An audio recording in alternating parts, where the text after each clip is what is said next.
Warren Buffett is worth somewhere north of $140 billion. His car has hail damage. His daughter went to the dealership undercover, pretending to be a regular customer so he wouldn't get the billionaire treatment. She found him a used Cadillac with cosmetic dents. It was cheaper.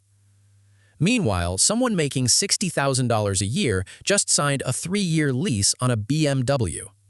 Something is backwards here, and once you see what it is, you can't really unsee it. Here's the actual situation. Americans collectively owe $1.685 trillion in auto loan debt right now.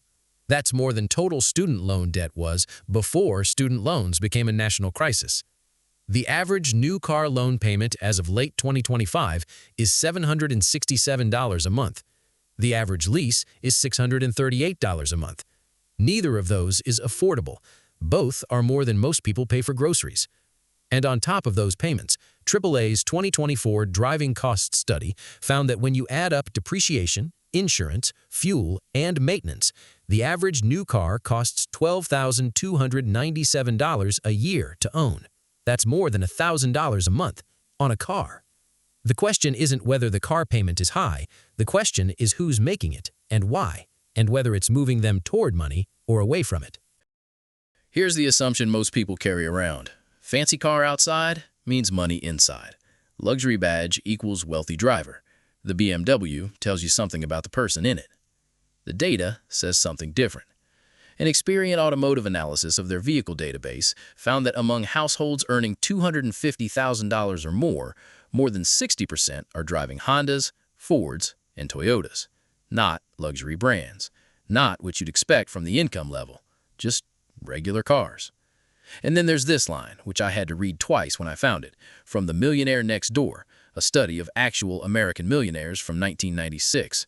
Quote, "Most millionaires do not drive luxury cars. Most luxury car drivers are not millionaires." The car you're looking at on the highway is statistically more likely to be driven by someone trying to look wealthy than by someone who is. So why does this happen? The mechanism isn't complicated once you see it. When you don't have much money, a visible asset does double duty.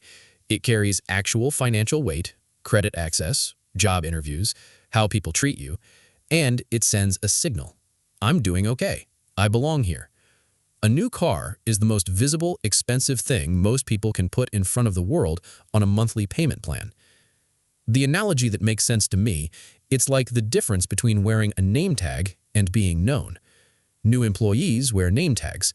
The CEO doesn't need one. Once you actually have money, real savings, real net worth, actual financial security, the signal stops mattering. You know you're okay. The people who matter to you know it too.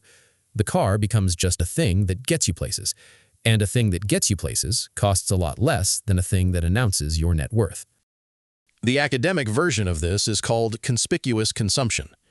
An economist named Thorstein Veblen came up with the term in 1899. The idea that people buy expensive, visible things not for their function but for the social signal they send. Cars are the second most visible asset most people own, right after houses. They're basically the perfect conspicuous consumption vehicle. No pun intended.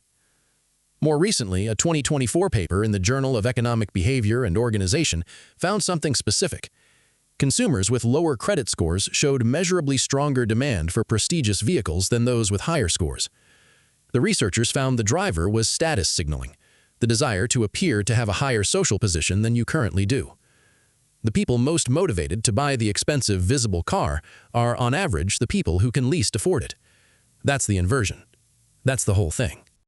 The Millionaire Next Door came out in 1996. Two researchers, Thomas Stanley and William Danko, spent years interviewing actual millionaires, people with net worth over $1 million, and almost everything they found ran against the image. The millionaires weren't the ones in the big houses in the fancy neighborhoods. They were, much more often, the guy who owned the plumbing company, the woman who'd been a teacher for 30 years and quietly maxed out her retirement account every year, the accountant who'd never traded up from the house he bought in 1978. And on cars specifically, only 23.5% of the millionaires they studied drove the current model year. Only 55% owned a car newer than 2 years old. More than half had never, in their lifetime, paid more than $30,000 for a vehicle. I should flag that's a 1990s number. In today's money, it would be meaningfully higher, but the direction stands. Now, you could argue these millionaires are mostly older people, and older generations just bought cheaper cars. That's a fair objection. But Stanley's daughter ran the same study in 2019 with 600 new millionaires surveyed and found the same frugality patterns. And the Experian data, which looks at current income rather than lifetime accumulated savings, confirms it too. The direction is consistent across every dataset we've got. Stanley and Danko also had a framework I keep thinking about. They called people who accumulated a lot relative to their income prodigious accumulators of wealth, PAWs, and people who earned a lot but didn't accumulate much, under accumulators of wealth, UAWs.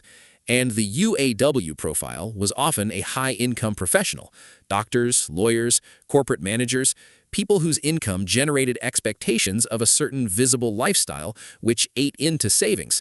The problem with spending money to look wealthy, as the book puts it, is that it prevents you from becoming wealthy. There's a car in the parking lot of that quote.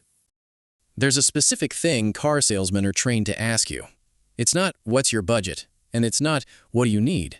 It's, what monthly payment are you comfortable with? 4 words. That's the whole trick. Because once you're focused on the monthly payment, you stop doing the actual math. A buyer thinking about $767 a month is not thinking about the total. 72 months, that's $55,224. On a car that will be worth about $22,000 by then.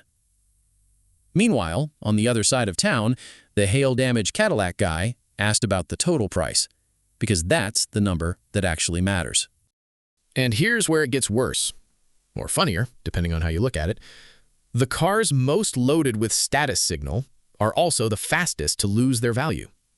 IC Cars analyzed over 1 million vehicle transactions and found that luxury cars lose an average of 48.1% of their value in 5 years. Non-luxury brands lose 36.8%. The BMW 7 Series, the flagship, the one you lease when you want to project that you've arrived, loses 61.8% over 5 years. That's roughly $72,000 in value gone. For comparison, the Jeep Wrangler loses about 29% in 5 years. A Toyota Tacoma, about 34.8%. The most expensive signal is simultaneously the worst financial asset. You're paying a premium for a badge that disappears faster than the car does. AAA's 2024 report has a number I find hard to get out of my head. Depreciation alone on the average new car costs $4,680 per year. That's $390 a month. Just in value evaporating. It doesn't arrive as a bill, it never shows up in your bank account as an outgoing transaction. It just quietly disappears every month, regardless of whether you make the payment. The most expensive item in car ownership is the one no one ever talks about because no one writes you a check for it. The assumption that a luxury car signals wealth, mostly backwards. The Millionaire Next Door's data, the Experian analysis, the fact that the average car on American roads is 12.8 years old and hitting a record high. The people with money are not, on average, the people upgrading every 3 years.